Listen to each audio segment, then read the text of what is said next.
Parliamentary പൊളിറ്റിക്സിൻ്റെ വ്യവഹാരങ്ങളെക്കുറിച്ച് പറഞ്ഞിരുന്നു, സർക്കാരിൻ്റെ പോസിബിലിറ്റിയെക്കുറിച്ച്. നമ്മൾ ആ സമയത്ത് ഈവൻ ജ്യോതി ബസുവിൻ്റെ പ്രധാനമന്ത്രി പൊസിഷനെ കുറിച്ചൊക്കെ സംസാരിച്ച് കൊണ്ടുവന്നൊക്കെ വന്നതാണ്. നമ്മൾ മുകുന്ദൻ്റെ പ്രധാനപ്പെട്ട സ്റ്റേറ്റ്മെൻറ്റ് സംസാരിച്ചാണ് ഭരണത്തിലിരിക്കാതെ പ്രതിപക്ഷത്തിലിരിക്കാന്നൊക്കെ. ഒരുപാട് സ്ഖലിതങ്ങൾ നമ്മൾ കണ്ടുകൊണ്ടിരിക്കുകയാണ്. അതായത് ആലപ്പുഴ പ്രക്ഷോഭങ്ങളൊക്കെ നടന്ന ആലപ്പുഴയിൽ, അതായത് ബലികുടീരങ്ങളെ സാക്ഷി എന്ന് പറയുമ്പോൾ ആ ബലികുടീരങ്ങളൊക്കെ ഉള്ള ഒരു സ്ഥലം, അവിടെ നമ്മൾ കാണുന്നത് അവസരം തഴയപ്പെട്ടു എന്നുള്ള പേരിൽ റബലായിക്കൊണ്ട് ഒരു കോൺഫ്രണ്ടേഷൻ അവിടെ വരുന്നുണ്ട്. ഇപ്പുറത്ത് കണ്ണൂരിൽ ഈക്വലി പാർട്ടിയുടെ വളരെ കമ്മ്യൂണിസ്റ്റ് പ്രസ്ഥാനത്തിൻ്റെ ഭാഷ പോലും നിർണ്ണയിക്കുന്ന ഒരു കേന്ദ്രം. മാഷ്ക്ക് തന്നെ കൃത്യമായിട്ട് പറയാൻ പറ്റുന്ന ഒരു ഫസ്റ്റ് ഹാൻഡ് നറേറ്റീവ് ആയിരിക്കും. അല്ല, അത് കമ്മ്യൂണിസ്റ്റ് പാർട്ടിയിൽ ഇതൊക്കെ വ്യത്യസ്തമായിട്ടുള്ള മേഖലകളാണ് പരസ്പരം ബന്ധപ്പെട്ട് പാർലമെൻ്ററി മാർഗം. ചിലപ്പോൾ പാർട്ടി നിയോഗിക്കുന്ന പ്രവർത്തനം നമുക്ക് കൂടി വ്യക്തിപരമായിട്ട് കുറച്ചും കൂടി കഴിവുള്ളതാവാം, താല്പര്യമുള്ളതാവാം, ഉത്സാഹമുള്ളതാവാം, ദൃശ്യത ഉള്ളതാവാം. ഇപ്പോൾ ഇന്നത്തെ ഭാഷയിൽ പറഞ്ഞാൽ. മറ്റൊന്ന് പാർട്ടി നിയോഗിക്കുന്ന പ്രവർത്തനം ഇതൊന്നും ഇല്ലാത്തതാവാം. നമുക്ക് താല്പര്യമില്ലാത്തതാവാം, നമുക്ക് ഉത്സാഹമില്ലാത്തതാവാം, നമുക്ക് കഴിവില്ലാത്തതാവാം, നമുക്ക് ഒരു ദൃശ്യത നൽകാത്തതാവാം. അണിയറയിൽ, അരങ്ങിൽ, അല്ലേ, അരങ്ങിലും ഉണ്ട്, അണിയറയുണ്ട്. അണിയറയില്ലാതെ അരങ്ങില്ല. ഈ അണിയറയിലുള്ളവരെ അവഗണിച്ചുകൊണ്ട് അരങ്ങ് പ്രവർത്തിക്കാൻ പറ്റില്ല. എന്നാൽ അരങ്ങിൽ പ്രവർത്തിക്കുന്നവർക്ക് അരങ്ങിൻ്റെ അവർക്ക് അവരുടെ ഫംഗ്ഷൻ വേറെയാണ്. നായനാർ പണ്ട് പറയാറുണ്ട്, ഞാൻ പത്രപ്രവർത്തകനാണ്. സംഗതി ശരിയാണ്. പക്ഷേ നായനാരെ നമുക്ക് എല്ലാ ബഹുമാനത്തോടുകൂടി പറയാം, അദ്ദേഹം അത്ര നല്ലൊരു പത്രപ്രവർത്തകനൊന്നുമല്ല. പക്ഷേ അന്ന് നല്ലതാ ചീത്ത നോക്കാൻ നിവൃത്തിയില്ല, ചോയ്സില്ലേ പറയും. 65 ഞാനൊക്കെ ഇലക്ഷൻ രാഷ്ട്രീയം കേൾക്കാൻ തുടങ്ങുന്ന കാലത്ത് അന്ന് CPM സ്ഥാനാർത്ഥികളിൽ മിക്കവരും ജയിലിലായിരുന്നു. കാണാതെയാണ് തെരഞ്ഞെടുപ്പ് നടക്കുന്നത്. അന്ന് അസംബ്ലി ജയിച്ചു പോയാൽ MLA ഇങ്ങനെ കല്യാണത്തിനും മറ്റേ കുടിപാർക്കലിനൊന്നും വന്നിട്ട് കണ്ടിട്ട് ഞാൻ കണ്ടിട്ടില്ല. ഞങ്ങളുടെ ചെറുപ്പത്തിലൊന്നും അങ്ങനെ കണ്ടിട്ടേ ഇല്ല. അരങ്ങിലായിരുന്നു P. ഗോവിന്ദപിള്ള PG ഉണ്ടായിരുന്നത്. PGയുടെ ദൈക്ഷണിക കോൺട്രിബ്യൂഷനാണ് പലപ്പോഴും നമ്മുടെ വായനകൾക്കും പുസ്തകങ്ങളൊക്കെ ആയിട്ട് വന്നിട്ടുള്ളത്. അപ്പോൾ മാഷും അരങ്ങിനെ തന്നെയാണ് സ്നേഹിച്ചത്. അരങ്ങിലാണ് മാഷ് കസാരയിട്ടിരുന്നത്. അപ്പോൾ ആ അരങ്ങിൽ നിന്ന് വന്ന പുസ്തകങ്ങളൊക്കെ നമ്മൾ വായിച്ചിട്ടുണ്ട്. ഈ അടുത്ത് പോലും അത് സാഹിത്യ അക്കാദമി സമഗ്ര സംഭാവനക്കുള്ള, അല്ല അങ്ങനത്തെ സമഗ്ര സംഭാവനക്കാണല്ലോ മാഷ്ക്ക്, അല്ലേ, ഫെലോഷിപ്പും മറ്റുമൊക്കെ തന്ന്. അപ്പോൾ ആ അരങ്ങിലുള്ള മാഷോട് റെസ്പെക്റ്റ് തരുന്നു. ആ അരങ്ങിലുള്ള മാഷ ഇനി മാഷായി കണ്ടിട്ടൊരു ചോദ്യം ചോദിക്കാം. ചർച്ച തുടങ്ങുമ്പോൾ പറഞ്ഞിരുന്നു ഈ ചർച്ചയ്ക്ക് 3 തലങ്ങളുണ്ട്. അതിലൊന്നാണ് എവല്യൂഷൻ, അതിന് അപജയം എന്നുള്ളതും പറയാം, അതിൻ്റെ പുരോഗമന മാറ്റങ്ങളെക്കുറിച്ചും പറയാം. ക്യാമ്പസ് പൊളിറ്റിക്സ് മാഷ് നേരിൽ നിരീക്ഷിച്ച ആളാണ്. ആസ് ആൻ സ്റ്റേക്ക് ഹോൾഡർ കലുഷിതമായ ക്യാമ്പസുകളിൽ തന്നെ മാഷ് സർവീസ് നടത്തിയിട്ടുണ്ട്. ഈ അടുത്തുണ്ടാവുന്ന യുവജന പ്രസ്ഥാനത്തിൻ്റെ ഒരു എവല്യൂഷൻ, അത് ഡെവല്യൂഷൻ ഇൻ ബ്രാക്കറ്റ്സ് D ഇപ്പുറത്തിടാൻ തോന്നുന്നുണ്ട്. അവരുടെ ചർച്ചകൾ പലപ്പോഴും ബാലിശമായ ചർച്ചകളിലേക്ക് പോകുന്നു. ഈവൻ അക്കാദമിക്കലി പോലും, അക്കാദമിക്സിനാണല്ലോ പലപ്പോഴും വിദ്യാർത്ഥിത്വം വരുന്നത്, അക്കാദമിക്സിൽ പോലും വളരെ അണ്ടർ റേറ്റഡ് ആയിട്ടുള്ള തിസിസുകൾ പുറത്തേക്ക് വരുന്നു. Even at a stage pirated or plagiarised എന്ന് പറയുന്ന പോലത്തെ തിസിസുകൾ പുറത്തേക്ക് വരുന്നു. വിദ്യാർത്ഥി പ്രസ്ഥാനത്തിൽ ആക്രോശത്തിൻ്റെ രൂപത്തിലേക്കുള്ള ചില നയങ്ങൾ വരുന്നു. അതിപ്പോൾ ഞാൻ കൂട്ടി വായിക്കുന്നത്, നമ്മൾ പൊന്നാനിയിൽ നിന്ന് സംസാരിക്കുമ്പോൾ പൊന്നാനിയുടെ സാമാജികനായിരുന്ന ശ്രീരാമകൃഷ്ണൻ കോൺസ്റ്റിറ്റ്യൂഷണൽ പദവിയിലിരിക്കുന്ന സമയത്ത് അദ്ദേഹം യുവജന പ്രസ്ഥാനത്തിൻ്റെ തലപ്പത്തിരിക്കുകയും ക്യൂബയിൽ, വെനിസൂലയിലൊക്കെ ഇൻ്റർനാഷണൽ യൂത്ത് ഫോറത്തിലൊക്കെ അറ്റൻഡ് ചെയ്ത് ഷാവേസിൻ്റെ, കാസ്ട്രോയുടെയൊക്കെ ഇൻവിറ്റേഷനിൽ പോയ കക്ഷിയാണ്. വിദ്യാർത്ഥി പ്രസ്ഥാനത്തെ ചോദ്യം ചെയ്തുകൊണ്ട് അദ്ദേഹം കവിത എഴുതുക പോലും ഉണ്ടായിട്ടുണ്ട്, അക്രമം ശരിയാണോ എന്ന് വെച്ചിട്ട്. അപ്പോൾ ഞാൻ അക്രമത്തിലേക്കൊന്നും കൊണ്ടുവരുന്നില്ല, പക്ഷെ അതേ സമയത്ത് ദൈക്ഷണികമായിട്ടൊക്കെ ചിലപ്പോൾ വന്നുകൊണ്ടിരിക്കുന്ന ഒരു അണ്ടർ റേറ്റഡ് ആയിട്ടുള്ള ആക്ടിവിറ്റികൾ. ക്യാമ്പസിലുള്ള നല്ല മുടുക്കന്മാരുമായിട്ടുള്ള കുട്ടികളാണ് അതിന് ഇഷ്ടപ്പെടുന്നത്. അത് അവർ പിന്നീട് പൊതുജീവിതത്തിലേക്ക് വരുമ്പോൾ നമുക്ക് കാണാൻ പറ്റും. ഇപ്പോൾ ഉദാഹരണത്തിന് ഇപ്പോൾ MP രാജേഷ്, രാജീവ്, ഇവരൊക്കെ ബാലഗോപാൽ, ഇവരൊക്കെ മിനിസ്ട്രിയിലുള്ള ആളുകളൊക്കെ SFI പ്രസ്ഥാനത്തിലൂടെ വന്നവരാണ്.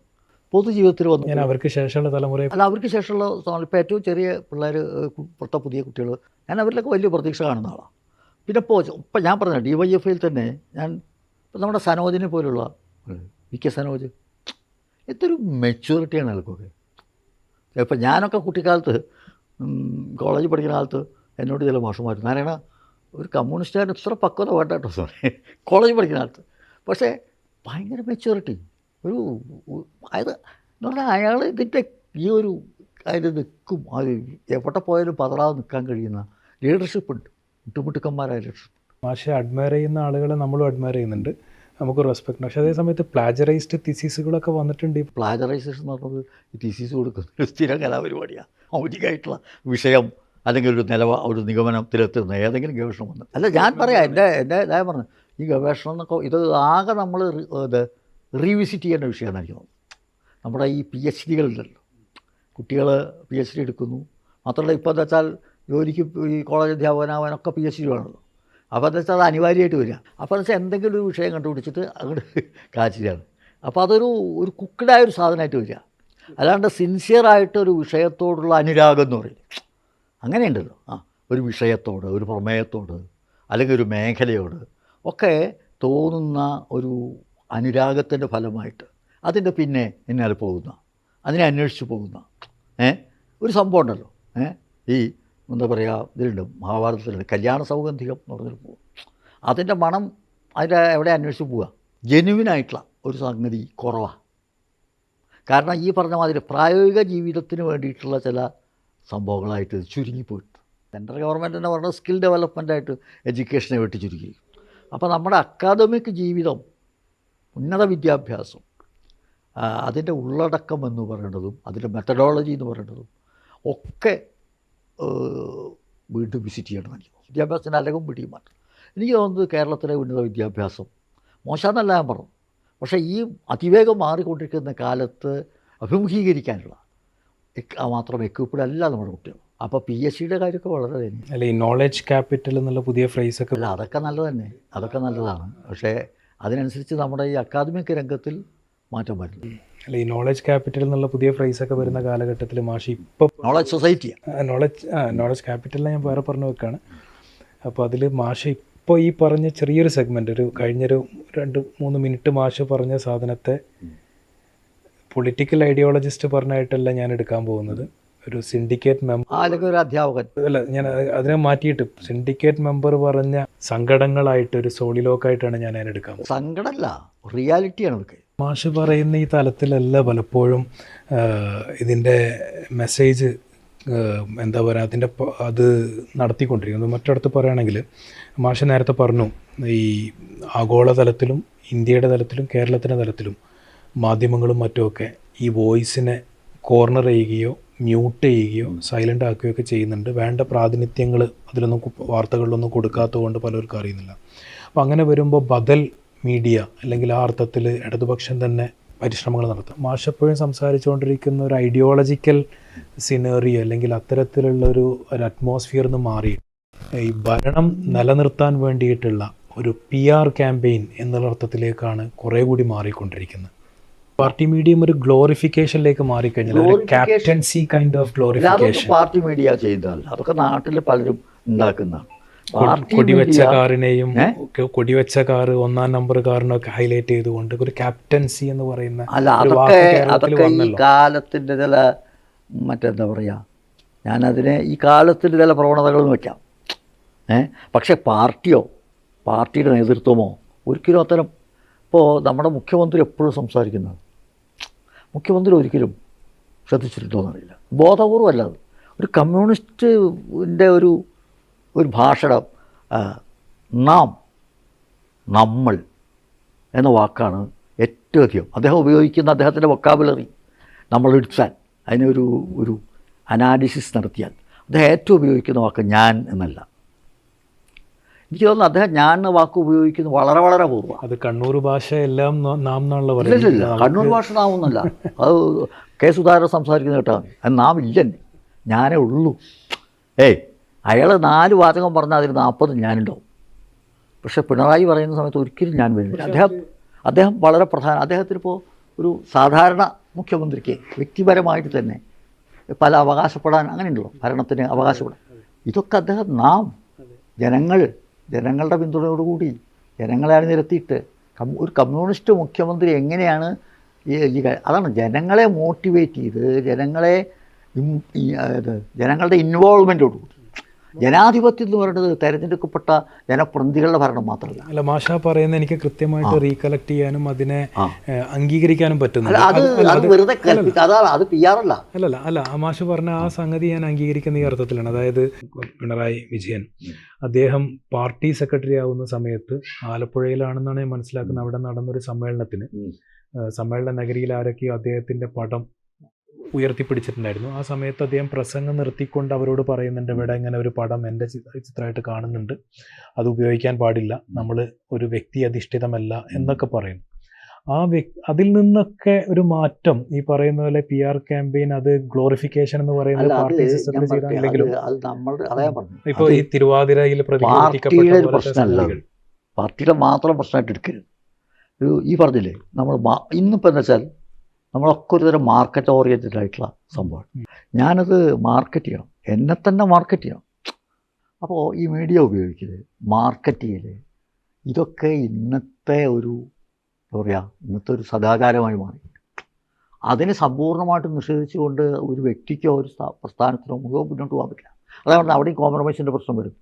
അല്ല, പക്ഷെ മാഷ് പറഞ്ഞ ചില അർത്ഥത്തിൽ ചില കാര്യങ്ങൾക്ക് നമുക്ക് നിർവാഹം ഉണ്ടാവില്ല, ചില നമുക്ക് കണ്ടില്ലെന്ന് അടിക്കേണ്ടി വരും എന്നൊക്കെ പറയുന്ന ഏതാണ് സാരം ഏതാണ് നിസ്സാരം. അല്ല, അത് ചിലപ്പോൾ ഒരു പക്ഷേ നമുക്കത് ഒരു കോർണർ ചെയ്യാൻ പറ്റും. പക്ഷേ എങ്കിൽ പോലും മറ്റൊരർത്ഥത്തിൽ ചോദിക്കാം. അതായത് ഇങ്ങനെയുള്ള ഒരു ഗ്ലോറിഫിക്കേഷൻ ആ ഒരു സമ്മേളന നഗരിയിൽ പാർട്ടി ജനറൽ സെക്രട്ടറി പറയുകയാണ് ഇങ്ങനെ ഒരു പടം ഉയർത്തുന്നതേ ശരിയല്ല എന്ന് പറയുന്നത് 10 വർഷം കഴിയുമ്പോൾ, 10-15 വർഷം കഴിയുമ്പോൾ ഒരു സ്പോർട്സ്, ഒരു ക്രിക്കറ്റ് ഫുട്ബോൾ ടൂർണമെൻറ്റിലാണ് ഒരു വളരെ വേണ്ടപ്പെട്ട് എന്ന് പറയുന്ന സ്ഥാനങ്ങൾ കൊടുക്കപ്പെട്ടിട്ടുള്ള ഒരാൾ ഇതുപോലെ ഒരാളുടെ ചിത്രം ഉയർത്തുകയും ആ ചിത്രം ഉയർത്തിയ ആൾക്ക് ഇന്ന് സംസ്ഥാന കമ്മിറ്റിയിൽ ടയർ കൊടുത്തിരിക്കുകയാണ്. അപ്പോൾ ഇത് വീണ്ടും ഈ പറയുന്ന ഗ്ലോറിഫിക്കേഷൻ വീണ്ടും നിർവാഹമില്ലാതെ അംഗീകരിക്കുന്ന പോയിന്റിലേക്കല്ലല്ലോ അത്. അല്ല, നിർവാഹമില്ലാതെ അംഗീകരിക്കല്ല, ഓരോരുത്തർ ചെയ്യാണ്. അത് നമ്മളതൊക്കെ നടന്നിട്ട് ചെയ്യണ്ടെന്ന് പറയാൻ പറ്റും. അത് ചെയ്യാനാൾ തീരുമാനിക്കണം. ഔചിത്യ ബോധം എന്ന് പറയുന്നത് അങ്ങാടിയിൽ നിന്ന് പണം കൊടുത്ത് വാങ്ങാൻ പറ്റില്ല. അത് നമ്മളുടെ ഒരു നമ്മൾ വളർച്ചയെടുക്കുന്ന സ്വയം പരിശീലിക്കുന്ന ഒരു ജീവിതത്തിൽ നിന്ന് ഉണ്ടാവുള്ളൂ. ഏതാ അല്ല, കാഡർ എന്ന് പറഞ്ഞാൽ നമ്മൾ അന്നത്തെ കാലത്തെ കാഡർ ഇന്നത്തെ കാഡർ നമ്മൾ ഇന്നൊന്നാമത് അങ്ങനെ കാഡർ പാർട്ടി അല്ലല്ലോ, മാസ് പാർട്ടിയല്ല. പാർട്ടി എന്ന് പറഞ്ഞത് പഴയ കാലത്തുണ്ടായിരുന്ന കാഡർ പാർട്ടി അല്ല. ഇപ്പോൾ പാർട്ടി സംഘടനാ രീതി മാറി കേട്ടോ. പാർട്ടി ഒരു മാസ് പാർട്ടിയാണ്, ബഹുജന വിപ്ലവ പാർട്ടിയാണ്, അതോടൊപ്പം ബഹുജന പാർട്ടിയാണ്. അപ്പോൾ വിപരീത പ്രവണതകളെ വിളക്കി ചേർക്കേണ്ടി വരുന്ന സമയത്തുണ്ടാകുന്ന എല്ലാ പ്രതിസന്ധികളും സ്വാഭാവികമായിട്ടും ഈ കാലഘട്ടത്തിൽ കമ്മ്യൂണിസ്റ്റ് പാർട്ടിക്ക് ഉണ്ടാവും. ആ പ്രതിസന്ധികളെ അഭിമുഖീകരിക്കുന്നതിൽ കാണിക്കുന്ന വൈഭവമാണ് കമ്മ്യൂണിസ്റ്റ് പാർട്ടിയെ ഭാവി ചരിത്രത്തിൽ അടയാളപ്പെടും. പക്ഷേ ആ വൈഭവം വൈരുദ്ധ്യമാവുന്നില്ല. അതായത് കമ്മ്യൂണിസ്റ്റ് പാർട്ടിയുടെ പ്രതിരോധങ്ങളും അത്തരത്തിലുള്ള സമരങ്ങളൊക്കെ വളരെ തീക്ഷണമായ സമരങ്ങളായിരിക്കും. അതായത് ഇപ്പോൾ ആഗോളവൽക്കരണത്തിനെതിരെ ഇപ്പോൾ മാഷ് പറഞ്ഞു സോവിയറ്റ് പതനത്തിന് ശേഷം വന്നിട്ടുള്ള മാറ്റങ്ങൾ. പക്ഷേ എങ്കിൽ സോവിയറ്റ് പതനത്തിന് ശേഷം തന്നെയാണ് ആഗോളവൽക്കരണം നമ്മളെ മുമ്പിൽ വരികയും അതിൻ്റെ ബദൽ പീപ്പിൾ അഗെയിൻസ്റ്റ് ഗ്ലോബലൈസേഷൻ ഒക്കെ പറഞ്ഞ് നമ്മളൊക്കെ തന്നെ ഒരു വളരെ അർത്ഥത്തിൽ അതിനൊക്കെ പ്രതിരോധിക്കാൻ വേണ്ടി നിന്ന ആളുകളാണ്. ഈവൻ അതിവിടെ പ്ലാച്ചിമടയിലെ സമരത്തിലേക്ക് പോലും എത്തുമ്പോൾ അപ്പോൾ ഈ ചില സമയങ്ങളിൽ ക്യാപിറ്റലിസത്തോട് സമരസപ്പെടുന്ന സമരങ്ങൾ വരുന്നുണ്ടോ എന്നുള്ള ഉദാഹരണങ്ങൾ മാറ്റിവെക്കാം. പക്ഷേ എങ്കിൽ പോലും ഈ സമരമുഖങ്ങൾക്ക് മാറ്റം വരുന്നു എന്നുള്ളത് ഒരു ഡിഫൻസ് കണ്ടെത്താൻ വേണ്ടിയിട്ടുള്ള പ്രതിരോധങ്ങൾ പലപ്പോഴും ഉണ്ടാകുന്നു എന്നുള്ള ചോദ്യമാണ്. ഇപ്പോൾ വളരെ റീസെൻ്റ്ലി പലരാലും വിമർശിക്കപ്പെടുന്നൊരു സംഗതിയാണ്, ഒരുപാട് ക്യാമറകൾ ഉണ്ടായിട്ടും ആ ക്യാമറകളിൽ പോലും ആരോഗ്യമന്ത്രിയെ ആക്രമിക്കുന്നതായിട്ട് കണ്ടിട്ടില്ല എന്ന് പറയുന്നത്. യഥാർത്ഥത്തിൽ ഇടതുപക്ഷത്തിന് അങ്ങനെ ഒരു വലതുപക്ഷ പ്രസ്ഥാനത്തിൻ്റെ വിദ്യാർത്ഥി ഒരു സംഘത്തെ അവരെ നേരിടാൻ ഇത്തരത്തിലുള്ള തലത്തിലേക്കൊന്നും പോകേണ്ട ആവശ്യം. ഇതിനേക്കാളും വളരെ പവർഫുള്ളായിട്ടുള്ള കോൺഫ്രണ്ടേഷനും ഡിഫൻസുകളൊക്കെ നടത്തിയ ഒരു വിപ്ലവ പ്രസ്ഥാനവും അതിൻ്റെ യുവ നേതാക്കളായിരുന്ന ആളുകളാണ് ഇന്ന് സാരഥികളായിട്ടുള്ളത്. അപ്പോൾ അതൊക്കെ മാഷ് പറഞ്ഞിരുന്ന വൈരുദ്ധ്യം വരെയല്ലേ. വീണ ജോർജിനെ തടയാനുള്ള ശ്രമം നടന്നു പറയുന്നത് ശരിയാണ്. ആ തടയാൻ നടന്നു അവിടെ വേറെ ആരും ഇല്ലല്ലോ, പാർട്ടിക്കാരൊന്നുമില്ല അവിടെ. മന്ത്രിക്കുള്ളൊരു പോലീസ് സാധാരണ ഉണ്ടാവില്ല, റെയിൽവേ സ്റ്റേഷനാണല്ലോ. പ്രതീക്ഷിക്കാതെ ഇവർ വന്നു. വിഷയം എന്താ? എന്തുകൊണ്ടാണ് വീണ ജോർജ് മറ്റേ ടാർഗറ്റ് ആവണം, എന്തുകൊണ്ടാണ് ശിവൻകുട്ടി ടാർഗറ്റ് ആയത്? യാദൃശ്ചികമായി സംഭവിച്ചല്ല. കാരണം കേരളത്തിലെ ആരോഗ്യരംഗം, കേരളത്തിലെ വിദ്യാഭ്യാസ രംഗം, ഇത് രണ്ടും വളരെ വലിയ വ്യവസായ സാധ്യതയുള്ള, നമ്മുടെ പുതിയ ഭാഷയിൽ പറഞ്ഞാൽ സർവീസ് ഇൻഡസ്ട്രി എന്ന് പറയും. ഈ സർവീസ് ഇൻഡസ്ട്രിയുടെ വലിയ സാധ്യതയുള്ള ഒരു മേഖലയാണ്. അവിടെ വലിയ പണമിറക്കിയിട്ട് കളിക്കുന്ന, വലിയ ലാഭം കൊയ്യുന്ന നിക്ഷിപ്ത താല്പര്യങ്ങളുണ്ട്. ആ നിക്ഷിപ്ത താല്പര്യങ്ങളാണ് കേരളത്തിലെ UDFൻ്റെ ബാക്ക് ബോൺ എന്ന് പറയുന്നത്. അതുകൊണ്ടാണ് അവർ വരുമ്പോൾ ഇതൊക്കെ പൊളിയണം. അല്ലാതെ വെറുതെ അവരുടെ കെടുകാര്യസ്ഥ കൊണ്ടാണെന്ന് ധരിക്കണ്ട. അപ്പോൾ ഞാൻ വിമാനത്താവളത്തിൽ വെച്ചൊരു സുഹൃത്തിനെ പരിചയപ്പെട്ടു, പരിചയപ്പെട്ട സുഹൃത്തായി. അപ്പം അദ്ദേഹം എന്നോട് പറഞ്ഞു, മാഷേ കേരളത്തിൽ, അദ്ദേഹം വലിയ വ്യവസായമാണോ, മാഷേ കേരളത്തിലിപ്പോൾ വിദ്യാഭ്യാസവും ആരോഗ്യവുമാണ് ഏറ്റവും നല്ല വ്യവസായം. അപ്പം കൊയ്തെടുക്കാൻ പറ്റിയൊരു മേഖലയാണ്, അല്ലെങ്കിൽ കുഴിച്ചെടുക്കാൻ പറ്റിയൊരു മേഖല. അവിടെ ഈ സർക്കാർ മേഖല അങ്ങനെ വികസിച്ച് വരികയാണ്. പ്രൈവറ്റ് സ്കൂളിൽ 5 ലക്ഷം വിദ്യാർത്ഥികൾ അവിടുന്ന് TC വാങ്ങിയിട്ട് സർക്കാർ സ്കൂളിലേക്ക് വന്ന കാലമില്ലായിരുന്നു. അതുപോലെ തന്നെയാണ് ആശുപത്രികൾ എന്ന് പറഞ്ഞാൽ വലിയ കഴുത്തറപ്പൻ ബ്ലേഡുകളാണ്. അവിടുന്ന് ഇപ്പോൾ വളരെ, ഇപ്പോൾ നമുക്കെന്നെ അറിയാലോ, ഇവിടെ മാതൃശിശു ആശുപത്രിയൊക്കെ വന്നപ്പോൾ സാധാരണ പ്രസവത്തിന് എത്ര പൈസയാണ് ഈടാക്കുന്നത് സ്വകാര്യ അധ്യാപനം. വളരെ നിസ്സാരം, ഒരു പൈസ ചിലവില്ലാതെ പ്രസവിച്ച് സുഖമായിട്ട് വീട്ടിൽ കൊടുക്കും, കുട്ടിയും കൊണ്ട് ഇവരെന്നെ വണ്ടി കൊടുത്തയക്കും, മാതൃയാനം പദ്ധതി അനുസരിച്ച് അല്ലേ. അപ്പോൾ ഇത് വലിയ ചലഞ്ച് ആർക്കാ? ഈ മൂലധന ശക്തികൾക്കാണ്, അവരുടെ ലാഭലോഭത്തിനാണ്. ആ മൂലധന ശക്തികളും അവരുടെ ലാഭലോഭത്തിൻ്റെ രാഷ്ട്രീയമാണ് കേരളത്തിലെ UDFൻ്റെ രാഷ്ട്രീയം. അത് ഇന്ന് വ്യക്തമായതല്ല, വിമോചന സമരകാലത്ത് വ്യക്തമായതാണ്. അതുകൊണ്ട് അവരതുകൊണ്ടാണ് ഈ മന്ത്രിമാരെ ടാർഗറ്റ് ചെയ്യുന്നത്, ഈ വകുപ്പുകളെ ടാർഗറ്റ് ചെയ്യുന്നത്. അത് മനസ്സിലാക്കാനുള്ള വിവേകമൊക്കെ ഞങ്ങൾക്കുണ്ട്. അപ്പോൾ അതൊന്നും വലിയ ഗൗരവമായിട്ട് ആരും എടുക്കില്ല. അങ്ങനെ ചർച്ച അവസാനിപ്പിക്കാൻ നോക്കുകയാണെങ്കിൽ ഞാൻ ഈ ഒരു ചോദ്യം ചോദിച്ചിട്ട് അവസാനിപ്പിക്കാം. അതായത് മാഷ് ഒരു ശുഭാപ്തിയിലിരിക്കുകയാണല്ലോ, മാഷ് മാത്രമല്ല ഒരുപാട് ആളുകൾ ശുഭാപ്തിയിലിരിക്കുകയാണ്, ഭരണ തുടർച്ച ഉണ്ടാകുമെന്നുള്ള ശുഭാപ്തി. അപ്പോൾ ആ ശുഭാപ്തിയിലിരിക്കുകയാണെങ്കിൽ നേരത്തെ ഉദ്ദേശിച്ച ആരോഗ്യരംഗത്തും വിദ്യാഭ്യാസ രംഗം, ആരോഗ്യരംഗത്ത് മുഖ്യമായിട്ടും, കാരണം എത്രയോ കോടികളാണ് 3 അമേരിക്കൻ കമ്പനികൾ ഇവിടെ ഇൻവെസ്റ്റ് ചെയ്തിട്ടുള്ളത്, മലബാറിൽ തന്നെ ഇൻവെസ്റ്റ് ചെയ്തിട്ടുള്ളതെന്നാണ് പറയുന്നത്. അപ്പോൾ CA NRC വന്ന സമയത്ത് SIR-നെതിരിലൊക്കെ നിയമസഭയിൽ തന്നെ പ്രമേയം പാസ്സാക്കിയിട്ടുള്ള ഒരു ഭരണകൂടമാണ് കഴിഞ്ഞ 2 ടെന്നറിലും കഴിഞ്ഞു പോയിട്ടുള്ളത്. ആ അർത്ഥത്തിൽ തന്നെ നോക്കുകയാണെങ്കിൽ ഇനിയൊരു ഭരണ തുടർച്ച ഉണ്ടായി അധികാരത്തിൽ തിരിച്ചു വരികയാണെങ്കിൽ ഈ മൂലധന ശക്തികൾ വിദ്യാഭ്യാസത്തിലും ആരോഗ്യത്തിലും അവർക്കെതിരിൽ ഒരു ബില്ല് അടുത്ത നിയമസഭയിൽ പ്രതീക്ഷിക്കാൻ പറ്റുമോ? അത് ലീഗലായിട്ട് അവർക്കെതിരായിട്ട് നടപടികൾ വെച്ചാൽ, ഇപ്പോൾ പഴയ കാലത്ത് തന്നെ ഓർമ്മയുണ്ടല്ലോ, 1957-58 വിദ്യാഭ്യാസ നിയമം കർഷക ബന്ധ നിയമം കൊണ്ടു. പക്ഷേ ആ നിയമം അതിൻ്റെ ഈ കുമാരനാശാൻ്റെ കരുണയിലെ വാസവത്തിലെ മാതിരി കരചരണങ്ങൾ ഛേദിക്കപ്പെട്ടു. ഭരണഘടന പറഞ്ഞിട്ടാണ്, കോടതി ഭരണഘടനയൊക്കെ ഇടപെട്ടിട്ടാണ്. അപ്പോൾ ഈ സിസ്റ്റത്തിനകത്താണ് ഇത് നടക്കണം. അതിൻ്റെ എല്ലാ പരിമിതികളും നമ്മുടെ ഭരണത്തിനുണ്ടാവും. അപ്പോൾ ഈ പറഞ്ഞ മൂലധന ശക്തികളെ നിയന്ത്രിക്കാൻ ഈ നമ്മുടെ നിയമ വ്യവസ്ഥയും നമ്മുടെ നീതിന്യായ വ്യവസ്ഥയും നമ്മുടെ ഭരണവ്യവസ്ഥയും എത്രത്തോളം പിന്തുണ നൽകുന്നുള്ള പ്രശ്നമുണ്ട്. നമുക്ക് വെപ്പൺ വേറില്ലല്ലോ, വാളും മടാളും എടുത്തിട്ട് ഇറങ്ങാൻ പറ്റില്ലല്ലോ. ഭരണ എന്ന് പറയുന്ന സാധനം ഉപയോഗിച്ചിട്ടാണ്, ആ അപ്പാരറ്റസ് ഉപയോഗിച്ചിട്ടാണ് ഇതിനെ നിയന്ത്രിക്കേണ്ടത്. അപ്പോൾ അത് ഉണ്ട്. പക്ഷെ അതിനെ ബഹുജനങ്ങളാണ് നിരത്തേണ്ടത്. ഇതിനെതിരായിട്ടുള്ള അതിനെന്താ ചെയ്യേണ്ടത്? ഈ മേഖലയിൽ നടക്കുന്ന എക്സ്പ്ലോയിറ്റേഷൻ, അതിൽ വലിയ കൊടിയ ചൂഷണം നടക്കുക.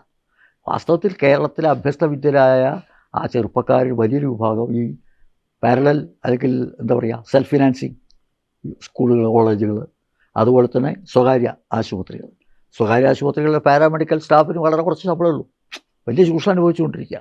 അതുപോലെ തന്നെയാണ് ഈ പറഞ്ഞ ടീച്ചേഴ്സ്, അൺഎയ്ഡഡ് സ്കൂളുകളിലും സെൽഫ് ഫിനാൻസ് സ്കൂളുള്ള കോളേജിലുള്ള അധ്യാപകർ വളരെ നിസ്സാര ശമ്പളമേ ഉള്ളൂ.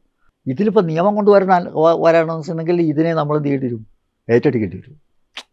കാരണം അത് അവരുടെ പ്രൈവറ്റ് പ്രോപ്പർട്ടിയാണ്, ബിസിനസ്സാണ്. ആ ബിസിനസ്സിൽ നമുക്ക് എത്രത്തോളം ഇടപെടാൻ പറ്റും അവരുടെ എന്നുള്ളത് ഈ ഭരണവും നിയമവും നീതിന്യായവും കണ്ടെന്നർത്ഥം കാണാതിരിക്കുന്നത്. ഫോറിൻ ഡയറക്റ്റ് അത് സ്റ്റേറ്റ് ഗവൺമെൻറ് എത്രത്തോളം പറ്റും എനിക്കതിനെപ്പറ്റി സംശയമുണ്ട്. പ്രായോഗികമായിട്ടൊരു ബദലുണ്ടാക്കുക. അപ്പോൾ എന്താ വെച്ചാൽ ജനങ്ങൾക്ക് വേറൊരു ആൾട്ടർനേറ്റീവ് ഉണ്ട്, മറ്റതില്ല. ഇതടച്ച് പോവാണ്. അവിടേക്കും അപ്പോൾ എന്താ അവിടെ സംഭവിക്കണം? എന്താ അവിടെ വലിയ പണം കൊടുത്ത് പഠിക്കാനോ ചികിത്സിക്കാനോ കഴിയാത്തവർക്ക് പഠിപ്പുമില്ല, ചികിത്സയില്ല. അങ്ങനെ ഒരു സിറ്റുവേഷനിലാണ് UDF അധികാരത്തിന് ഇറങ്ങിപ്പോയത്. അതിൽ നിന്നാണ് കേരളം തിരിച്ചു വന്നത്. ഇപ്പോൾ K S R T C നോക്കിയാൽ മതി, നമ്മുടെ ബസ് മുതലാളിമാർ എതിരല്ലേ കെ എസ് ആർ ടി സിക്ക്. അപ്പോൾ മുസ്ലിം ലീഗിൻ്റെയൊക്കെ പറഞ്ഞ നേതാക്കന്മാർ വലിയ ബസ് മുതലാളിമാരാണ്. അവർക്ക് എതിരാവാൻ കാരണം എന്താ? അവർക്ക് ഇതാണ് സാമ്പത്തിക താല്പര്യമാണ്. അപ്പോൾ രാഷ്ട്രീയം എന്ന് പറയുന്നത് ഈ സാമ്പത്തിക താല്പര്യവുമായിട്ട് ഇഴകേർന്ന് കിടക്കുന്ന സാധനം. അപ്പോൾ അതുകൊണ്ട് തന്നെ ഈ സർക്കാരിനെ താഴെ ഇറക്കുക എന്നുള്ളത് ഈ സാമ്പത്തിക താല്പര്യക്കാർ അവരുടെ കഴിവ് മുഴുവൻ ഉപയോഗിച്ച് ഇറക്കാൻ ശ്രമിക്കും. അതിനെതിരായി ജനങ്ങളെ അണിനിരത്തി നമ്മളെ കഴിവും ഉപയോഗിച്ച് ഈ ഭരണ തുടർച്ചയുണ്ടാക്കാൻ ശ്രമിക്കും. വാസ്തവത്തിൽ ഇത് ഭാവി കേരളം എങ്ങനെയാണ് തീരുമാനിക്കുന്ന വലിയൊരു സമരമായി. അതാണ് വെറുതെ ഏത് ഗവൺമെൻറ് വരണം എന്നുള്ളതല്ല. എന്തായാലും മാഷയുടെ ശുഭാപ്തിയിൽ ഭരണ തുടർച്ച ഉണ്ടാകുമ്പോൾ ഈ മൂലധന ശക്തികൾക്കെതിരിൽ നിയമസഭയിൽ ബില്ല് വരുമെന്ന് പ്രതീക്ഷിക്കുന്നു. എന്നാൽ അതോടൊപ്പം തന്നെ വിഴിഞ്ഞം പോർട്ടും അതുപോലെ തന്നെ തിരുവനന്തപുരം ഇൻ്റർനാഷണൽ എയർപോർട്ടും അത് കേരള സർക്കാർ ഏറ്റെടുക്കുമെന്നുള്ള പ്രതീക്ഷയിൽ നിന്ന ഒരു യുവതയാണ് ഞാൻ. അത് അദാനിക്ക് പോയതിൽ നിരാശയുണ്ട്. അത് നിരാശയിൽ നിർത്തിക്കൊണ്ട് ഈ ചർച്ച നമുക്കിങ്ങനെ അവസരം ഒരുക്കി തന്ന ഐഡത്തിൻ്റെ മീഡിയ റിവേഴ്സിങ്ങിന് നമ്മൾ രണ്ടുപേരും ഗസ്റ്റായിട്ടാണ് സംസാരിച്ചത്. ഇതിൽ നന്ദി പറയുന്നു. താങ്ക്സ്.